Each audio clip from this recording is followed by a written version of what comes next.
মুক্তিযুদ্ধ ছিল, ইভেন উনি সামরিক বাহিনীতেও ছিল যখন মুক্তিযুদ্ধ হয়েছে, তখন এখন এই অবস্থা আর কি।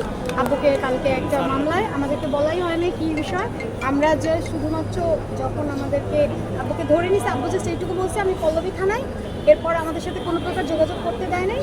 তারপরে আমরা গেছি, যাওয়ার পরে ওরা আমাদের সাথে, আমি কালকে রাত 12টা পর্যন্ত প্রায় থানায় ছিলাম, কোনোভাবেই দেখা করতে দেয়নি, কোনো কিছুই না। পরে এখন এই যে আজকে এখানে পাঠাইছে, অ্যান্ড এই যে আব্বুর যাওয়া হচ্ছে না।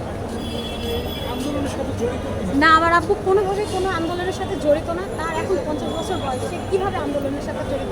তার নিজের সংসার আছে, সে গার্মেন্টস ব্যবসায়ী ছিল, সে এই সংসারের একমাত্র আর্নিং মেম্বার। সে কী করে যায় এগুলাতে? সে তো জানে যে সে চলে গেলে, তার কিছু হলে তখন তার ফ্যামিলিকে কে দেখবে? আইডিয়া নাই কেন বললো, এটা তো কোনো বলার কোনো কারণ নাই। এখন ব্যবসার খাতিরে আমি কার সাথে কথা বলবো? আমি কি জানবো আপনি কিসের সাথে জড়িত? কারণ আপনি বিএনপি করেন না, আপনি আওয়ামী লীগ করেন।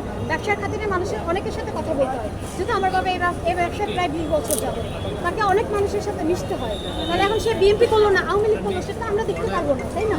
সেটা তো আমাদের দেখার বিষয় না। এখন এটাই কথা যে আপনার বাবা যার সাথে ব্যবসা করতে, সে বিএনপি, এই জন্য বলতে মামলা দিয়েছে। পেনাল এবং বিস্ফোরকের মামলা, নাশকতার মামলা, পেনাল কোর্টের দ্বারা এবং বিস্ফোরকের দ্বারা এটাকে মামলা দেওয়া হয়েছে। আজকে শুনানি শেষে বিজ্ঞ আদালত তাকে জেলা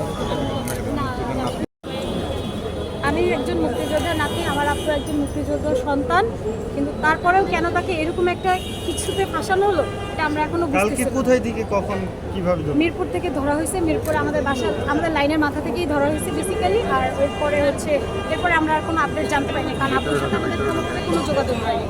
আমরা জানিও না, উনি একজন অসুস্থ রোগী। উনি কিছুদিন আগেই মেডিকেল থেকে চেক আপ করে আসছে ইন্ডিয়া থেকে। ওনার ডাক্তার আবার 15 তারিখে, এই মাসের 15 তারিখে যেতে বলছে। বাট এখন যে অবস্থা দেখতেছি, জানি না, আল্লাহ ভালো জানে।